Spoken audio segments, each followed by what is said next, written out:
a lot of times people talk about existentialism as looking for things which they're willing to live for. That's the wrong way to go around doing things, but the right way to do things is to ask yourself the opposite. What things are you willing to die for?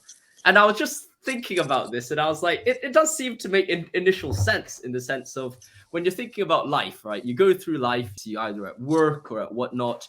What you're willing to live for changes frequently. But then when you're thinking about what you're willing to die for, it seems to be something which is more fundamental, even though it seems to be worshipping or at least focusing on the end of existence instead of the beginning of existence, which is life, and the end of existence being death. There still seems to be almost that a lot of our questions, a lot of our existential thoughts are tied to the idea of the finitude, tied to the death. So thinking about what we're willing to die for is almost just as important, or if not even more significant and more telling, than what we're willing to live for. I was wondering your thoughts on this, or whether you agree or disagree or whatnot. I completely agree, actually, with that. Like, I was thinking about what you were about to say, and the immediate thought I had is, what are you going to die for? I think I fully agree. Like, this is something that we should investigate more, because, I mean, people are willing to, a lot of the new atheists from 2006 often were admonishing religion, like saying, how could anyone die for this? You know what religion makes? 9/11. They make the 7/7 bombings, right? And a lot of these people are trying to question, like, what does it to die for? Why should we die for it? And disregarding terrorism for a second, but just in general, like, a lot of people go through their lives and they almost don't even think about this question at all, because the idea of death is so uncomfortable and disconcerting. There are people who I've seen and I've known who are very uncomfortable with the idea of not existing. I'm thinking of almost Nietzsche's, like, once you figured out the why, you can suffer almost any how, right? And this why, I don't think I think in his wider thought, he probably is thinking of that massive yes to life, the eternal recurrence. I would be very happy if the demon were to come to me and say that I could live this life in an infinite amount of times. But I think in an even more deeper sense, to even move from Nietzsche, is that there are times when a lot of people have, like, seen the growth of Christianity as being sort of centered around this question. I believe it's Tertullian who said that Christianity is built upon the blood of the martyrs, and the impression of the martyrs, the impression of the people that died for this very fledgling religion. It's not a popular one. It's not something that you can just go into and see, this is an easy thing to do, right? It's a difficult religion to hold, and it's something especially the ancient world would have been persecuted for.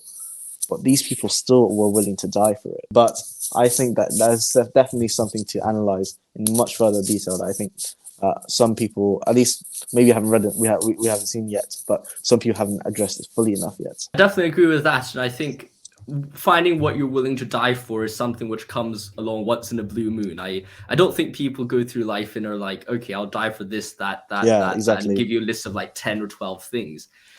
And I think that's the true significance, or the true indicator of something which means a lot to you. It's the indication that something is important to you, because it means the end. Like, will you be able to give up everything for that one thing? And I think that's the important idea. That's the important motif. That's the important spirit to ask yourself, is what is that in the world which we would value more than life itself? And it doesn't come around a lot, I would say, and it doesn't come around easily. But I think when you're trying to pursue it, when you're trying to figure out what means that much to you, and of course, it's a subjective decision. I don't think I would ever be able to come out with one idea and say, that is the one thing that everyone should be willing to die for. I don't think that's the case.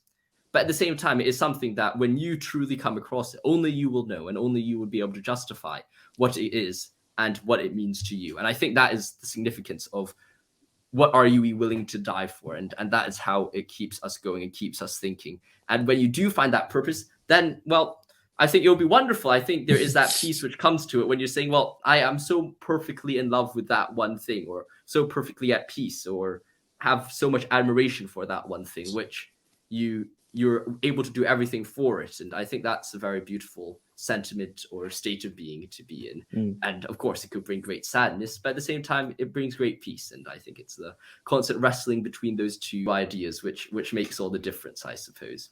If you've been enjoying this video so far and have found it helpful, please like and subscribe and share it with your friends. If you want to support this channel financially and support our mission, then check out our Patreon in the link below, where you can support our channel there as well. Hope you enjoyed this video, and let's carry on. I want to ask a question. Do you think there are people who will never... What do you think about people who may never find this kind of answer of what it is to die for? Do you think such people... Well, do you think that because it's such a rare event, do you think this actually happens to everybody? Or do you think this is something for a few people who have thought about it?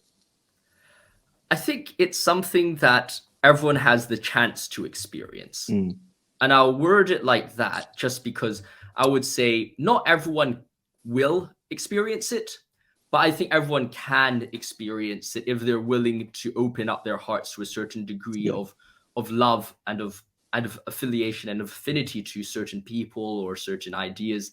I think if that is the case, then I think everyone will be able to experience it. I mean, what comes to mind the most is just the analogy of a mother who's willing to do anything to protect their child. They're willing to run into a burning building or whatnot. And it depends on how we're willing to open our hearts. And maybe it might not be good for some people to open up their hearts. Maybe it will bring them more pain than it brings them joy. Maybe it will bring them more suffering than anything else.